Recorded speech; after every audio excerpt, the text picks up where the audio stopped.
In this podcast, two Gen Xers are taking a trip down memory lane, revisiting and reflecting on the cinema of the 1980s. We'll look at the hits and the flops, the studio blockbusters and art house indies, the critically acclaimed, and the universally reviled. The series is hosted by me, Lisa Molinelli, a writer and librarian, and features Dustin Morrow, a filmmaker, author, and professor of film. So pull on your legwarmers, crank up your boombox, and hop in the DeLorean. It's time for the long rewind. Welcome to the long rewind. I'm Lisa, and with me as always is Dustin, and we're here to talk about the films of the first half of 1983. Hello, Dustin. Hello. So we're looking at January through June of 83. Why don't you start us off, as always, with some context and tell us what was going on in the world in 1983. Okay, yeah, let's talk about world news in 1983.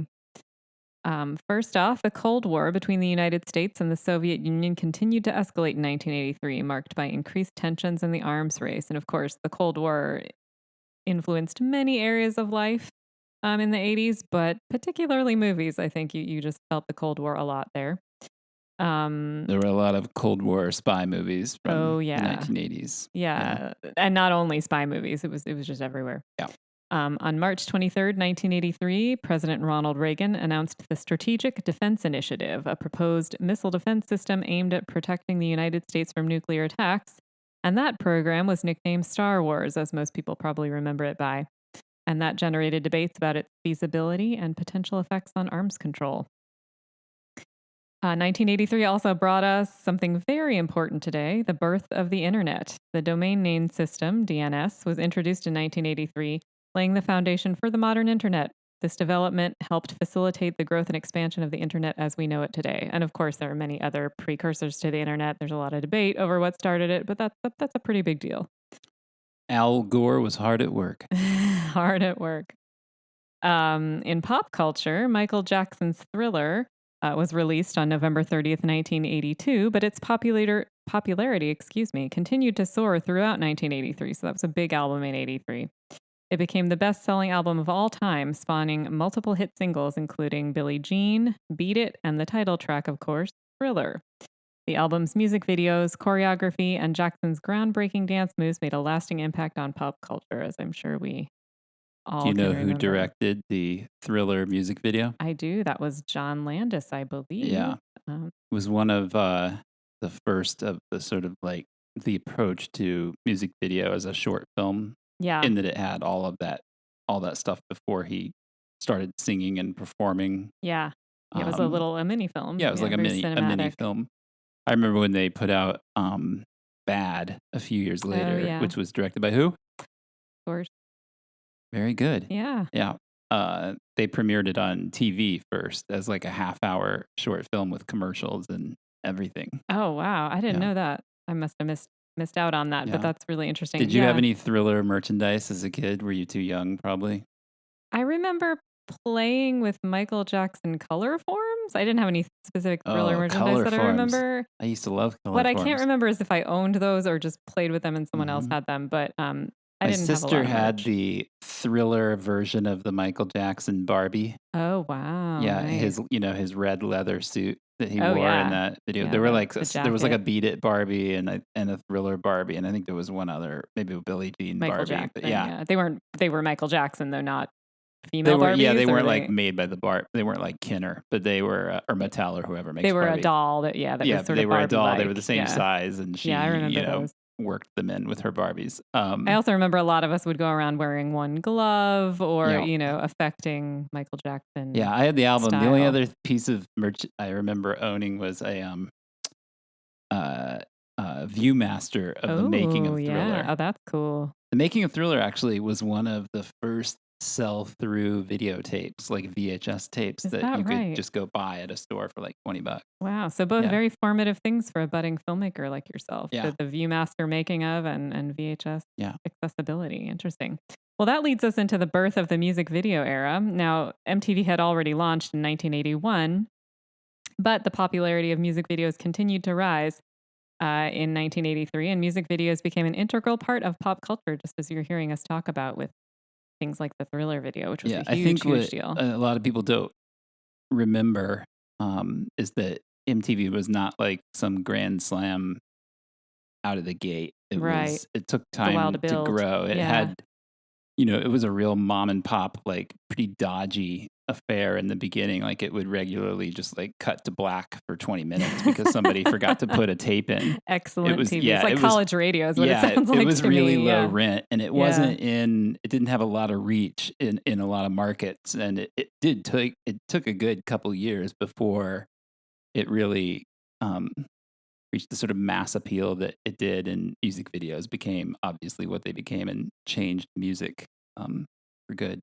Yeah, that is so interesting that it took such a long time to catch on. I think if anyone listening was not around for that era of MTV, you should really do yourself a favor and go on YouTube and find some of those old music videos like Thriller or like Beat It or Duran Duran's Rio or any of the Madonna videos or Prince we should or do anybody. we should do an episode just on the idea Yeah. of the music video as a short film, Most because definitely. that was really like the most popular form of short filmmaking in that era. And some of those, I mean, the massive majority of those movies, although they're fun to watch and they're very charming, were not good, but the ones that were great were really great. Like Take On Me by that still holds that up is just today. an amazing piece of hand-drawn animation. Yeah, it's still amazing to look at.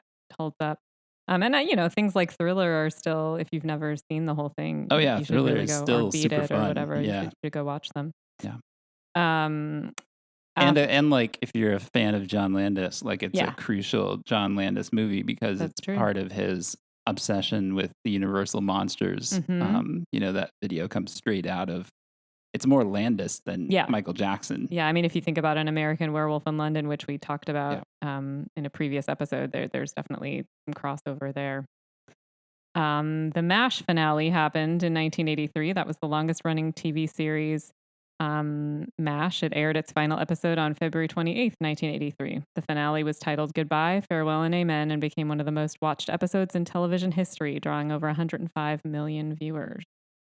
I don't think it was the longest running TV Oh, series. okay. I got think that wrong. It was on for a long time, but like I'm sorry. 60 Minutes definitely was on much longer. Sorry, I read it incorrectly. It just says the long-running TV Yeah. series, not the longest running. But it ran a long time. And, But yeah, it was an excellent show. it was the all-time ratings champ for a long Yeah. time, that final episode. Huge. It's hard to even imagine that today, right? Yeah.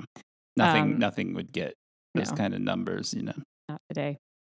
The Cabbage Patch craze, that became a cultural phenomenon in 1983. The Cabbage Patch Kids were created by Xavier Roberts, and they were unique dolls with distinctive features and adoption certificates. And they gained popularity, resulting in long lines, frenzied buying, and even reported incidents of violence during the holiday season. Which if you haven't ever seen, if you weren't around then, like just YouTube search like Cabbage Patch Kids brawls, and you'll see like America's housewives duking it out in the aisles of Toys R Us to try to get their kids.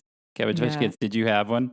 I had one. I had a couple. I didn't have that many compared to some. I had like 3, I think. And I didn't get them till later. I don't think I got any in those first few years of the craze. You know what I always thought was disturbing about the Cabbage Patch Kids? I mean, not when I was a kid because I didn't even know what this word meant. But in retrospect, they had the ones that were like bald with the little tuft of hair on top that they called preemies. Yeah, I had one of those. The idea of like a prematurely born it's a little kid weird as a doll is really. I mean, they didn't look the way a preemie actually looked. Very strange. Yeah. If you, everybody knows that. Yeah. That babies come out with full heads of hair, and only the prematurely born babies come out with just a little tuft of hair on the top. I mean, obviously. Cabbage Patch was obviously based on reality, kind of the anatomical accuracy, reality. Yeah. They were strange little dolls, but extremely popular. If you maybe you might remember the Tickle Me Elmo craze. It was kind of like that, but even crazier, I think. Yeah. If you've never seen a Cabbage Patch doll, go look them up. They're a little wild. And then Broadway. Looks like Risk and A Chorus Line were on Broadway. The Broadway musical. What's Risk? I'm not sure. I have this in my notes, and I'm not really sure where I got that from. But we'll talk about what was actually happening. The Broadway Was musical. it a Broadway show based on the strategic world domination board game? I mean, you never know. Broadway's a wacky place. But the Broadway musical Cats, which was a big deal, and I think most of us, at least from the 80s, will know Cats. Or maybe even now from that wacky movie a few years ago. That opened at the Winter Garden Theater in October 1982 and continued to captivate audiences throughout 1983, and it went on to become one of the longest running shows in Broadway history. And I remember I grew up on Long Island in sort of the New York City area, and I remember seeing just endless promotional commercials for Cats throughout my entire childhood. I don't think a year went by when I didn't see I'm no one to Cats talk because of my occasionally commercial. very spotty interests in film and the fact that I will watch a lot of terrible movies, but Cats just seems like one of the Yeah, most bizarre bad ideas that ever somehow became a massive sensation. it's kind of But then weird again, that it I've became never so seen it big. on stage. I I haven't can only either. say that No. the only thing I've actually sat through, I don't think I actually watched the whole movie, but was the movie, Yeah, which is, right. notorious now as one of the worst films Yeah. ever made. Yeah, it's a wonder. I mean, people really obviously loved that musical because they kept going to see it. Did you But see it? I never saw the Never musical. saw it. But I mean, it almost feels like I have just because I've seen that commercial so many times. Yeah. But no, I've never actually seen the musical. So who knows? Cats. Chorus Line also was a terrible movie. Oh yeah, well that was another beloved musical that actually closed in Yeah. 1983. Believe it or not. They did a Yeah. film out of it with Michael Douglas. Oh, I It's didn't know pretty he was in bad. it. Yeah. I'll talk about what was going on in movies. Yeah. Teen comedies, coming of age movies were still kind of blowing up. So 83 saw stuff like Valley Girl and Class and Risky Business. And comedies in general. John Hughes started to exert his power with his scripts for National Lampoon's Vacation and Mr. Mom. Trading Places was another huge Eddie Murphy hit after the previous year's 48 Hours. So he was really becoming the biggest movie star of the 1980s. Return of the Jedi came out in 83. It's the final installment in the original Star Wars trilogy. And like its two earlier movies, became the biggest film of that year in terms of the gross.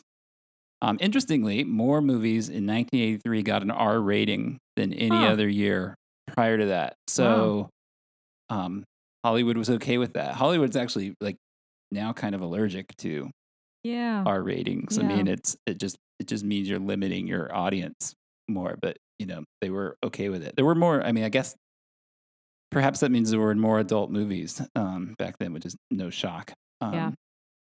And Nicole Kidman made her film debut in 83 in a movie called Bush Christmas, which I don't know what that is, but I think the first thing that people really noticed her in was a movie by our friend Brian Trenchard Yep. Smith called DMX Bandits. That may be coming up And later too. That's in fact, I often yeah. see that cited as her first movie, which I guess technically it is not, but it's certainly her first kind of movie where she gained any kind of notice. Yeah. Yeah. So A Star Is Born back in 83. She's been around a while. She has been longer around a while. longer than I would have thought. Because you think of her, I think of her as like really being a star of the 90s. Yeah. And after, which I guess is the case. I mean, that's kind of how it Deadcom works was like for some people. 88, I think. And then Days Mhm. of Thunder was like 1990. So she wasn't probably headlining movies until the mid-90s, maybe. It takes a while to break out. That's does. for sure. I guess she's been around for 40 years. And turns out, I guess we're like one step away from Nicole Kidman since we know Brian Trenchard Brian Smith. Trenchard Smith. Yeah. Kind of wild. All right, well, let's talk about our key films of 1983. Yeah, why don't you start us out with that? You're really good at grouping those into themes. Let's talk about I'm those key looking at films. my list, which is only 7 movies long. I'm trying to think if I could group these in some way, and I don't know. I mean, they're. It's always been the case that teenagers have constituted, the majority of the movie-going audience, and so Hollywood has always made films, going back to like the Elvis movies and earlier even movies that have catered to people in their teens because they're viewed as having more disposable income. And so I'm looking at this list and I'm just seeing Trading Places, War Games, Valley Yep. Girl, Flashdance, The Outsiders. I mean, these are all movies Yeah, that I think that's were true. important that year and that were all kind of marketed toward teens. Did you have any of those on your list? I did. I mean, they were sort of scattered throughout different lists, but yeah, I had The Outsiders. I had Flashdance. The I had War Outsiders was not a Games. big hit Right. when it came out. It's a Francis Ford Coppola movie. The Yeah. making of it is just an amazing story in and of itself. And it starred every young actor who Yeah. then went on to become massive It's in the unbelievable. 80s. It's everybody in that movie. it has a ridiculous cast. I mean, Tom Cruise is like 10th build in that Yeah. movie. So Yeah. it's wild. And not just that, but like everybody else who was a star in that era who was not in that movie auditioned for that movie. Oh, wow. So it was Yeah. just this like crazy event, and it didn't become. It really was not a big hit, but people still love it. Mhm. I still love it, even though it's a really corny. Well, it's based on a wonderful movie. book. It is based on a Yeah. great book. Set in And- Oklahoma, I Yeah, think. Tulsa. And they shot there too, I Yep. believe. Mhm. Yep. Coppola shot there. Yeah, you've got people like Patrick Swayze, Rob Lowe, C. Thomas C. Howell, Thomas Ralph Howell, Macchio, Matt Dillon, Matt Dillon. I mean, it's Diane Lane. Diane Lane, Leif Garrett. and even Sophia Coppola, I think, makes a very short Yeah. cameo as a Well, kid as she in did that in movie. most in of her most dad's movies. movies, But yeah. I mean, just like everybody in that movie, Yeah. is important. in So some way. War Games was another big teen Love movie War Games. and was very much Yeah. part of a sort of unofficial subgenre of the 80s teen Mhm. movie, which is like teens and science Yep. or technology. So Yeah. I'm thinking about stuff like Real Genius Mhm. with Val Kilmer, or Yep. My Science Project, or The Manhattan Project. Yep. These were all Weird movies Science. where teenagers somehow, like, they all had the same general plot. It was like a teenager built something as a science project that ended up like causing a national emergency. Yeah. Which I feel like yeah. this movie does definitely have that, but that all sort of obliquely is influenced by the Cold War a little bit too. Oh, I sure. think, Yeah, absolutely. Yeah. Yeah. I mean, it was, they were all sort of like seemed to hinge on whether or not they would be launching the next nuclear war, which is Yeah. exactly what War Yeah, Games that's is, what War right? Like Games is, Matthew Broderick plays a kind of an early version of a teen hacker, and he hacks into what he thinks is a game, and turns out, of course, to actually be the real thing. Yeah. And he sort of inadvertently almost starts a nuclear war. Yeah. Shall we play a game? Yep. Yeah. Yeah. That's the They're playing famous chess or something, right? line On the there. Yeah, computer or exactly. something like that. Yeah. It's a great movie. Yeah. It's kind of a goofy movie, but it's a lot of fun. Mm-hmm. Valley Girl was the other love movie, Valley other Girl. sort of teen movie that I really love from this year. I think it's one of the greatest teen movies ever made, not just Yeah. in '83. We but name checked it last period. time when we were talking about Fast Times because it also has a wonderful female director and Martha Coolidge. Yeah, and has a real sensitivity that a lot of, Mhm. I think, the teen movies directed by men did not. Yeah, maybe you should talk about it, just your perspective on it. I can talk about it. First of all, I just love Valley Girl. It's so wonderful, so great. Nicolas Cage is in it at an early age. Where does this fall in his career? Yeah, it's one of his first movies. I mean, Yeah. he's pre getting his teeth fixed. Yep. Yep. Yeah. Which, So it was yeah. very early. He was How you already can making tell. really oddball choices, but as an actor, even in that movie. So he's Nicholas. He was Nicholas. If anybody thinks like he started to adopt this persona as he got it's famous, that's definitely not the case. Out of the gate. Yeah. But it's perfect for this film. So but maybe talk about it in terms of, from your perspective, having seen other teen comedies like maybe male-centered teen comedies like Right. Revenge of the Nerds, or even smart ones like Risky Business. How Yeah. does Valley Girl feel different to you? Well, it centers on a girl, which is not the case with those other movies that you mentioned. And it's kind of about her struggle to decide who she is, which I feel like you don't start seeing till kind of later in the 90s or whatever. You don't see a lot of that at this time. So, the main character, the Valley Girl herself, she's got, I don't know, I would say at least 3 different identities that she's kind of struggling with. She's got her parents at home who who are kind of ex-hippies, and she works in their natural food store, and she's kind of embarrassed about that.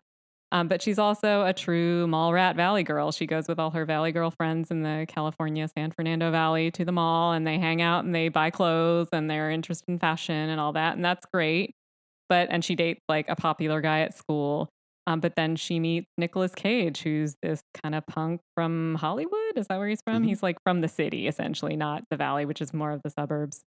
And then she finds that interesting, and she's interested in that world. And, her friends start to get on her about that. They think that, that's kind of weird, and she's kind of leaving the fold, and they don't like that. And they try to get her to come back into the fold, and she has to kind of decide, well, who am I? And what do I want to be? And And why can't I be more than one and why can't, thing? yeah, that's a really good point. Why can't I be more than one of these things? Which I think is something a lot of us women, even to this day, Yeah. even as you get older, you struggle with, I want to be more than one thing, and why won't anyone let me be more than one thing? And it's And great. the title alone is a dismissive label given to the type of girl that she seems to be at the That's beginning true. of Yeah. the movie. So yeah, to the degree that it's about somebody finding their identity, it has this great title.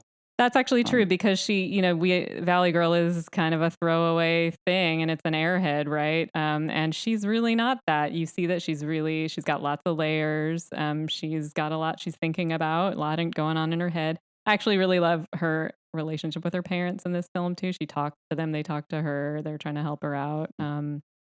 I love this movie. There's a great story, which I'll tell real quick, that I think is evocative of how important Martha Coolidge was to this movie. She's the director. Yeah.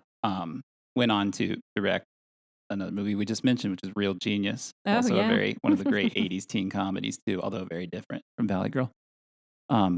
Her Valley Girl was a low budget independent movie, and the producers told her that she had to have nudity in it, female nudity, bare breasts, and specifically to help them sell it overseas into like exploitation markets. But they didn't tell her in what context. They just told her she had to have it. Yeah. And so the movie does have a scene in which an actress is topless. E.G. Daily is the actress, the great E.G. Daily. Fantastic. And it's a scene where she's kind of being harassed by another character's boyfriend. And it's just this very uncomfortable, skin crawling scene where she's very not vulnerable, sexy or titillating. and there's nothing titillating about it's just part of it. And it's and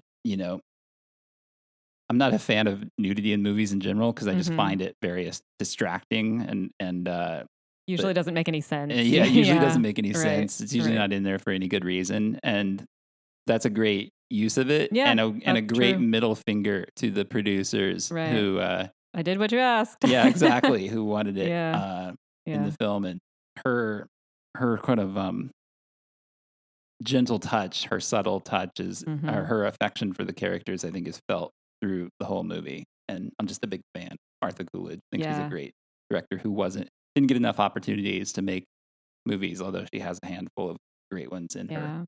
She's wonderful. Filmography, yeah. And that's so wonderful. It's endlessly rewatchable for me. I just love that movie. So switching gears to another movie that was really big with teenagers, which was a Flashdance. Oh, yeah. I don't think you've ever seen this. I haven't. I think I should start a little list on each of these episodes of stuff I need to watch that I haven't watched. I haven't seen Flashdance, and I know a lot of people are going to say, it's what trashy, is wrong with you? It's dumb, and it's super fun. Mm-hmm. Jennifer Beals is a welder who dreams of being a dancer. Another woman struggling with identity, I suppose, guess so. In a way. Yeah. Again, I haven't seen it, so I can't really speak to that. Yeah.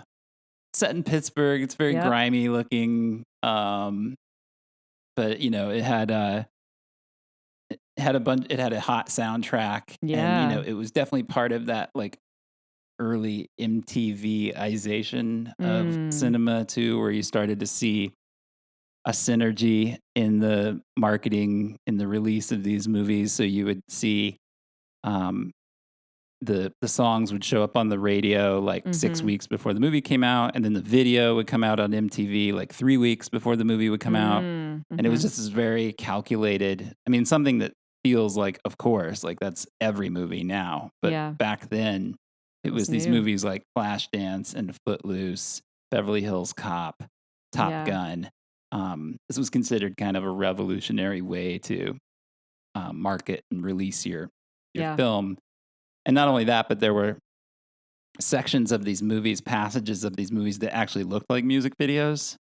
So Footloose is a really obvious example of that, to the degree that I actually teach a class on music videos at my university, and I show Footloose in that class because it's a kind of a seminal text for that. But those scenes are very much a part of Flashdance too. There are like 5-minute chunks of Flashdance you could just lift out and not affect the story whatsoever. But they're in there just because they're, glossy looking and exciting. They cut like music videos, and they're just, a song will play out in its entirety, essentially. And to confirm that, I mean, I have to know a little about Flashdance because it was just like in the water. And that's what I know about Flashdance, is those little like lifted out portions that have to do with the popular songs from that movie. Yeah. So, the only other film that came out this year that I think is that I have to mention as a key film is a movie called Jean Dielman. Okay. This actually has a very long title, which I won't go through all right now, but it's about a kind of a middle-aged woman working as a prostitute out of her apartment. And it's this very long, very slow, some would say tedious, and others would say entrancing and engrossing movie. And the reason I mention it is because in the most recent Sight and Sound survey of filmmakers and critics to determine the greatest films of all time, which is a survey they do only every 10 years. Right. Jean Dielman came in number 1 as the greatest film ever made. Wow. I'm assuming that's a French film. It sounds like a French film. Yeah. Okay. Yeah. Yeah. Yeah. It's and if you watch, if you're a subscriber to that list, and the last one, Vertigo, was number 1, and prior to that, Citizen Kane had held the number 1 spot for several lists in a row. And if you sought out Citizen Kane or Vertigo, you were probably immensely rewarded. And if you sought out Jean Dielman, you either probably loved it or you thought, I'm never going to look at this list again. It's a very divisive movie in the sense that really nothing happens in it. There'll be whole like 10-minute passages where you just watch her do dishes. Right. And it's meant to, but that's the point. It's meant to kind of make you live inside her existence, which is very, alternately kind of oppressed and empowered. Yeah. It's not a movie that I think anyone would ever watch for fun. But you might feel enriched by viewing it. Did you have any other movies on your sort of list of key films of that year? I had a few other things that may be in your hidden gems category. There's one I know. There's actually most of them I haven't seen, but they stood out. Things like Videodrome, which I think is a big deal. You know more about it than I do. I've never seen it. Yep, that is definitely on my unsung gems. The King of Comedy, which I assume is on your unsung gems too. Yep. Things like that. Those were on my list because they stood out. Yeah, King of Comedy is a Martin Scorsese. It's not really a comedy, although there are moments in it that are very, very funny. It's a film about fandom, essentially, and the blurry line between, artists and the people who love them. And De Niro plays a struggling stand-up comedian who is not very good, and so he can't get a spot on the character that's standing in for Johnny Carson, who's played by Jerry Lewis in the movie. He can't get a spot on what is essentially the Tonight Show, and so he ends up kidnapping the Johnny Carson character, and the ransom is that he gets a spot on the show. Have you ever seen King of Comedy? This is another one that's on that list of like things I really ought to see. It's great. It's highly uncomfortable. Yeah. Maybe kind of Yeah. an early version of like what became Curb Your Enthusiasm Oh, wow. or The Yeah. Office, or shows that are kind of about showing people in really awkward Yeah. social situations. Cringe type stuff. Cringe Yeah, stuff. Yeah. yeah. King of Comedy is an absolute cringe Wow. from beginning to end, but it's great. It It's one of sounds De Niro's great. great Yeah. performances, and anything that Scorsese was doing in that era he was firing on all cylinders. Yeah. So yeah, it's a great movie. It had- Videodrome, the other Uh-huh. one you mentioned is, sorry, I didn't mean to cut you off. Did you have? Oh, I was just going to tell people if they didn't know, I think that movie had a lot of influence on the recent Joker movie. Oh yeah, totally. Very obvious influence. Yeah. So, There's a lot of writing out there about how Joker, the Joaquin Phoenix Joker, yeah. is essentially a mashup of the King of Comedy and Taxi Driver. Yeah. Just calling that out for people who didn't know. Yeah. As somebody who wasn't a fan, I would go so far as to say it was a terrible ripoff of those movies, but that's just my opinion. Videodrome is a David Cronenberg movie, and it's not that he wasn't doing this before, but it's the first, I think, movie he made that really had something to say about our culture in ways that were really profound. And there was always some social context to his exploitation movies, his low-budget exploitation movies that he was making up in Canada for $5. Mm-hmm. But those movies foregrounded the horror and the gory elements ahead of any kind of like commentary that might have been interesting. But Videodrome is where that, I think, in his career, that kind of flips, and it's the other way around. And it's a movie about consumerism. It's about television consumption. It would take the rest of this podcast just to describe what it's about, but it's not for the queasy, but it's a great movie if you have the stomach for it. That's one of those movies that if we're talking about my things I ought to see list, I would love to move it onto that list. I don't think I'm brave enough. I think I'm too queasy. Cronenberg and it's a rough match. So well, his thing is body horror. Yeah, I have a hard time with body horror. Yeah, if some people are okay with gore, but then when you get into body horror, it's a whole nother. It's really issue. hard for me. Yeah, I like I will The say Fly, that it's not like it's not like Black Swan where she's picking off her toenail or none of it feels real. It's like it's like him inserting a videotape into his stomach. Yeah. And it's done in a very graphic, gory way, but that's such a ludicrous idea that it doesn't really gross me out. Yeah. Yeah. I could see how I might still have a hard time with that, but I'll think about it. Yeah. Yeah. I know it's important though. It's an important movie. Yeah. For sure. What were some of your unsung gems from this year? It was a good year, I think, for unsung gems. I had Tender Mercies, which I remember I've only seen it once, but I remember just loving that movie. Yeah, super sweet. Yeah. Movie about a country singer who's down on his luck and Robert Duvall, meets a young woman, and they end up getting married, and she kind of brings him back to the world. That's Robert Duvall. Yeah, he won Best Actor for that part. It's so lovely. I just love that movie. And it's kind of low key and great.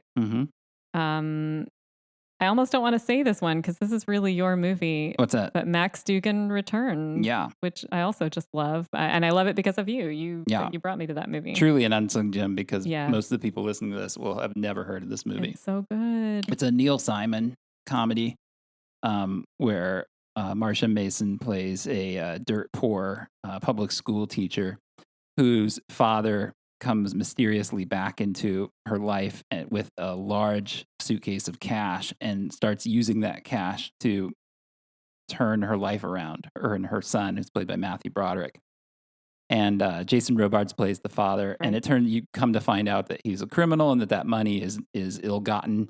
And but it's a comedy. It's a very very funny movie. I think one of the most charming movies I've ever seen. It's so charming. Very warm-hearted and just classic Neil Simon. If you like Neil Simon, it's which I just do. right in that. Yeah. Right in that.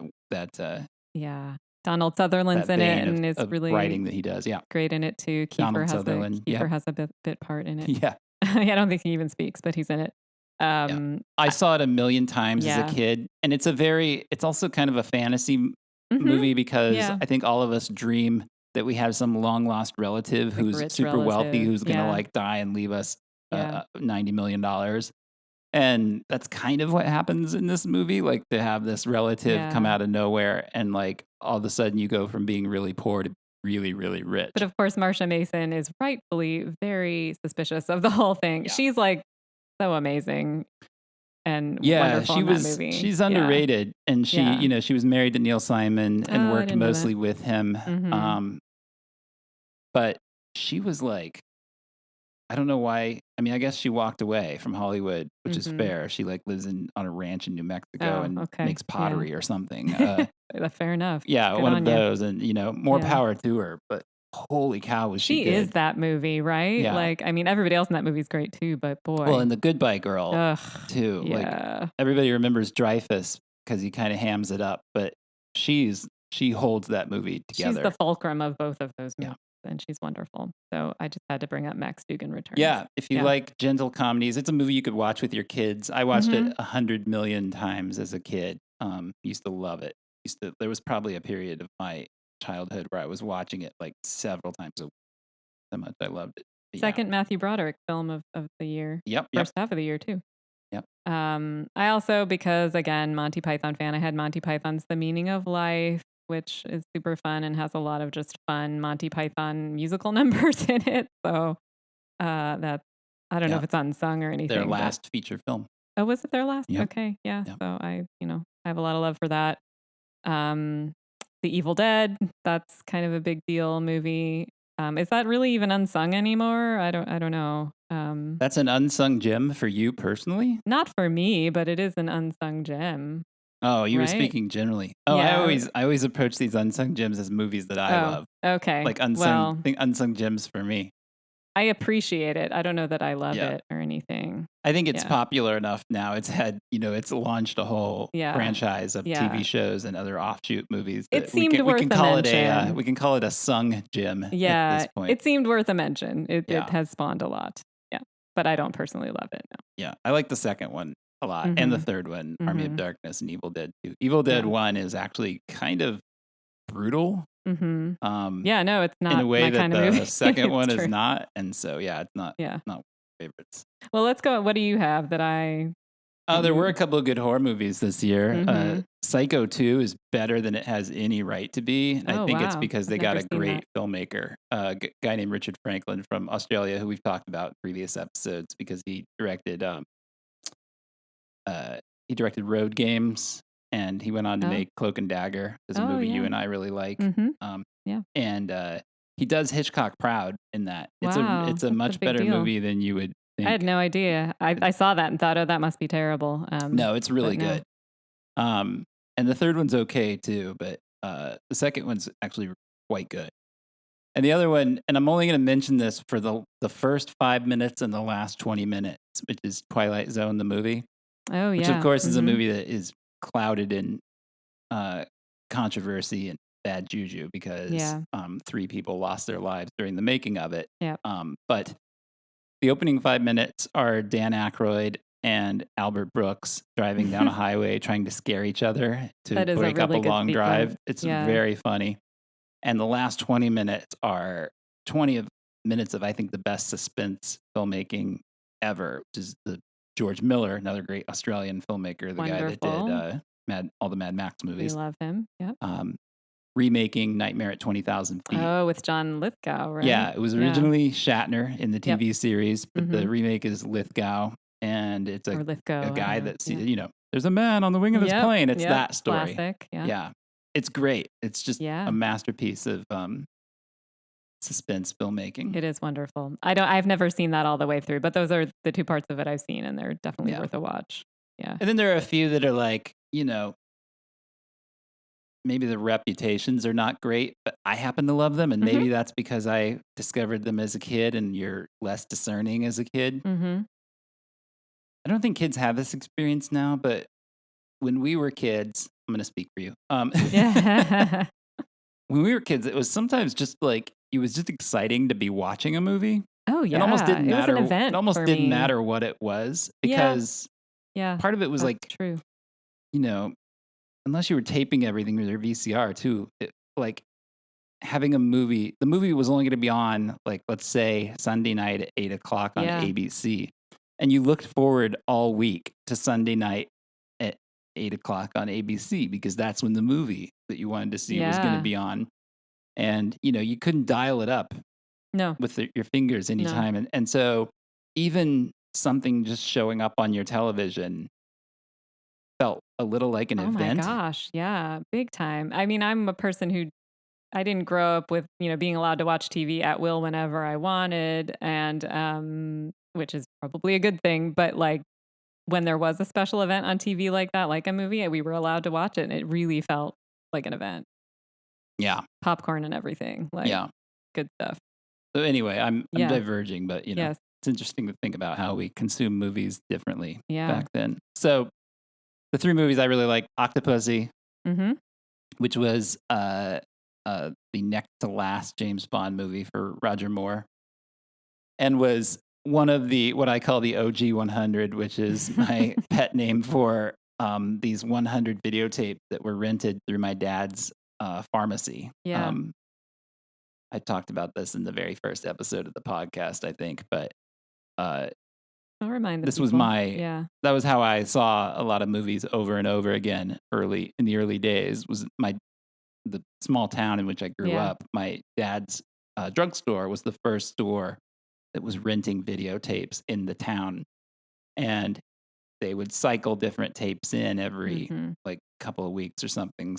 That was how it worked. Like some guy from a distributor would come in and he would change out the movies, and we would get new movies every, like, whatever it was, 2 weeks. Maybe it was every month. I don't remember. But there were 100 tape or so that would always be there that he didn't cycle out. Oh, okay. And Octopussy was one of them. Max Dugan Returns was actually one of them. Say, And that's so another one. these are films that, like, for better or worse, and maybe some of them for worse, were the movies that I saw over and over and over and over again because I always had access to them. Yeah. So even though it's like not considered one of the better Bond movies, it's probably my favorite Bond movie just because I have a lot of nostalgic love for it. Yeah. I will, however, if we should do a Bond episode, as I've said, but like, I'll go into a larger defense for it down the road because I actually think it's better than people give it credit for. Similarly, Superman 3, because Superman is my favorite comic book character. I love all Christopher Reeve Superman, even parts of Superman 4. I actually love because I just love Christopher Reeve in that part. And yeah, he's wonderful. Yeah, and Richard Pryor was funny, and I actually think it's a better movie than people give it credit for. And the last one, another actor I really kind of have a lot of fondness for, even though he's obviously garbage as an actor, is Chuck Norris. I've been waiting for this movie to come up. Lone Wolf McQuade, which is my favorite Chuck Norris movie. I actually admit to liking this too. As a fan of bad Chuck Norris movies of the 80s, this is my favorite of all the bad Chuck Norris movies. It's the pseudo spaghetti western where he comes up against David Carradine, who at the time was coming off of Kung Fu and was considered, like Chuck Norris, like the greatest martial arts star. So it was a big, big deal to have these two guys facing off and knowing that they were going to like fight for 15 minutes at the end of this movie. Which they do. Yeah, which they do. And it's a great fight. Yeah, it is. But the whole movie is great. And the whole movie is full of what Lisa and I call blank squares. Yeah. Which comes from... I think that comes from our own Hollywood theater here in Portland. Yeah. They do like a B-movie bingo night. I think that's what it's from. And, you have this bingo card of squares, and there's a blank square or something. And a blank square, how would you describe a blank square? It's a scene in a movie. It's essentially a WTF moment. It's like an indescribably weird / bad moment. Yeah. But like so what am I looking at? Yeah. That you can't believe it actually got made. Yeah. Yep. Yeah. And it's full of those. Yeah. Lone Wolf McQuade is a parade of blank squares, including one of my favorite, we'll get to rewindable moments in the year, but one of my favorites is a scene where Carradine has decided to bury Chuck, who is a Texas Ranger. This movie, by the way, inspired his hit series Walker, I was going to Texas say, Ranger. isn't this But for sort of legal a reasons, prelude they to couldn't that? use Lone Wolf McQuade as a title, What so a they used bummer. Walker. And then the makers of Yeah. Lone Wolf McQuade sued them. Right. So it was a whole thing. Hmm. But basically, Carradine decides to bury Chuck alive in his truck. Yep. And so he buries the whole truck with Chuck in it, and Chuck wakes up and he's underground. He's like 10 feet underground in his truck. Yep. And little did they know that Chuck had installed, what do they call that? They have it in all the Fast and Furious movies. The nitro button. Yeah, like a something? nitro button or whatever it's called. Whatever, yeah, right. like the turbo You can tell power. I know about yeah, cars. exactly. Yeah. Can you tell I know a lot about cars? Yeah, same. So he turns that on and guns it. But he does it in such a way that you would think he himself was pushing the truck out of the grave, because he's like screaming and he's writhing around, and he takes a beer and he pours it over his head as if he's trying to like wake himself up so he can do it. And eventually, he struggles and struggles and struggles, and eventually the truck comes blasting about 30 feet out of the grave that it's been buried in. It is wild. And the whole movie is full of moments like that. Yeah. I have to admit that I actually really like this movie. I'm not like the biggest Chuck Norris fan, but it's super fun. It's so fun. I mean, how anybody could watch just the opening credits of Lone Wolf McQuade and not be like, I'm in for the next 2 hours. Like, because it's not like it doesn't start off amazing. Like it totally starts off amazing. It's incredible. Yeah. Everyone's a little bit, the one thing I will say that's hard, everyone just looks sweaty throughout this whole movie. I mean, to be fair, they're in Texas and it's clearly it's part of what makes it great. Everybody's covered in dirt. All the time. Yeah, it's so weird. It's pretty weird. Yeah, it's really weird. But I actually really like it. So anyway, yeah. So what were some of your rewindable moments now that you know one of mine? Well, that was one of mine. I just had McQuade gets out of a jam on my list. I thought you would enjoy that. What else do I have here? Well, so much of, we talked about Valley Girl a lot, but so much of Valley Girl is rewindable for me. Would you call that their first date when they're kind of going to all these places in California and Hollywood? And I forget what song is playing over that I Melt montage. With You. Is it I Melt With You then too? Okay. Yeah, that montage is great with the modern English song I Melt With You. Yeah. Well, so anything in Valley Girl that has I Melt With You playing over it is rewindable. You're just watching them fall in love through a series of dates. He keeps dropping her off at her front door. Yeah. And it's great. And there's all these great shots of, wonderful neon signs behind them. And it's just really great. Anything at the mall, because it's really fun to see 80s malls. It's really fun when they take the girls to Hollywood for the first time and her friend's like freaking out and she's having a great time. So I don't know. That's one of mine, or many of mine. And of course, Every Sperm is Sacred and the Universe song from Monty Python's Meaning of Life. I love those. My favorite Meaning of Life scene is Mr. Creosote. Oh, is that? I always kind of forget what's in it. It's Terry Jones, and he's like the size of a Buick, and he overeats, and then John Cleese offers him a wafer thin mint. And he's it's only wafer thin, and so he takes it, and then he explodes. Yep. What else do you have that's rewindable? Well, I mean, the audition scene from Flashdance is great. With Irene Cara's "What a Feeling" playing, and now I used to like it because it was an uplifting scene for the same reason everybody else liked it, and now I kind of like it because it's so fun to see how many stunt dancers there are in that sequence and how bad the wigs are, and a lot of them are men, and they look like men. Wow, it looks like a man in a woman's leotard doing. In a bad wig, like spinning on his head. It's wild. Yeah.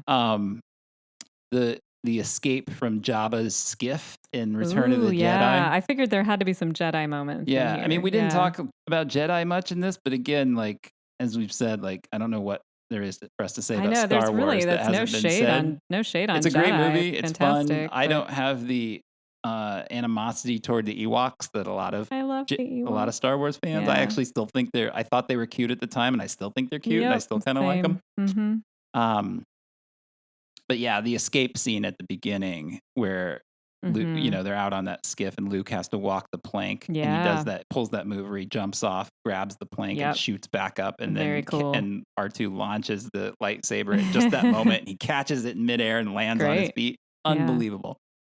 And then at the other end of the sci-fi quality spectrum, there's a B movie that came out that year called Space Hunter, which is a 3D movie. Starred Molly Ringwald. Oh yeah. This is like the movie that she turned down Blue Velvet to make. Oh, interesting. Yeah. And there's a scene in that movie. Her character is like this punk who has been captured by this giant kind of robot creature played by Michael Ironside, and she's forced to run this deadly obstacle course that he makes everybody he captured runs. Wow. It's just a great action sequence. It's a terrible, terrible movie, and I have a lot of affection for it. I saw it in a theater. I remember seeing that with my dad. I wonder if this should be on my list of things to watch. I like a bad sci-fi movie. You like a trashy sci-fi movie? I sure do. Yeah. Well, that leads us to our last category here, which is good because we're running long in this episode. Yeah. Of B movies that we like, or so bad it's good movies. Yeah. Were there any that you wanted to highlight? We already talked about Lone Wolf McQuade, so I'm good. I'll throw to you. Yeah, I have a few. As always, because I love... You just know them better than I do. I love just genre don't know them movies, as well. and I love B movies, and so there are definitely some. Blue Thunder, which is a great... What a name. Helicopter action movie with Roy Scheider. Probably inspired Airwolf, which became a big TV series. Eddie Macon's Run, which is a really fun prison escape movie with John Schneider and being pursued by Kirk Douglas across the South. Wow. Yeah. Wow. High Road to China, which was kind of an Indiana Jones ripoff with Tom Selleck, who was originally supposed to play Indiana Jones. Love Tom Selleck. Yeah. So he plays a pilot, and Bess Armstrong kind of ropes him into going to look for her father. I've seen this. Yeah, that's a pretty fun movie. Yeah, we watched it together like about a year ago, maybe. It's a pretty fun movie. Yeah, it's a fun movie. Bad Boys, which is another great prison movie, or more specifically a juvenile hall movie, but it's Sean Penn who faces off against Isai Morales in prison, and it's just a very brutal movie about a juvenile detention center. Sean Penn's great in it. Spicoli no more, I guess. Yeah. Yeah. That was actually, I think Bad Boys was kind of a key film for his early career. Actually, I think it brought a lot of attention to him. He's really good in it. It's probably, I'm calling it a B movie only because it's a genre movie and it was made for no money. And it's a bit of a cult classic, but it's probably better than that. It's just better made. Not better made, however, the other two movies I want to mention 10 to Midnight, which is a really sleazy, trashy Charles Bronson thriller. He's a cop hunting a serial killer who likes to strip nude before he kills his victims. Oh, you've told me about this movie. Yeah, it's okay. It's full of all kinds of really screwed up misogyny and politics, and it's just it's one of those movies where you'd be like, you watch it, you'd shrug and be like, only in the 80s, because really, truly, only in the 80s. It couldn't have been made a decade earlier, and it could certainly not have been made any time after like 88. Interesting. Yeah. Okay. And then the last one is Vigilante, which is a Death Wish ripoff with Robert Forster. Which is, if you like kind of trashy B movies, it's kind of like a super hyphen version of that, because every subgenre of trashy B movie shows up in that movie. That's saying something. There's like 20 minutes where it becomes a prison drama. And then there's, of course, 30 minutes where it's kind of a death wish, vengeance drama. And then there's like 20 minutes where it's kind of a slasher, stalking thriller. And all of this in like less than 90 minutes. And it just, it moves like a train. It's a very fast-paced, exciting movie. And Robert Forster is just a great, badass actor of, I like him. That era. Yeah. All right. So yeah, those are the B movies of the early part of 1983. All right. Any closing thoughts before we wrap up? Just that it's just getting so hard to keep it brief. I mean, the movies are coming thick and fast. Yeah. All right. Onward into the second half of 1983. Thanks for listening, everybody. We'll see you next time. Thank you. You've been listening to The Long Rewind. The program is produced by Dustin Morrow and hosted by me, Lisa Molinelli. If you enjoy the show, please consider hitting the subscribe button, leave us a good review on your podcast app, and tell your friends about the program. We'll see you next time. Thanks for listening.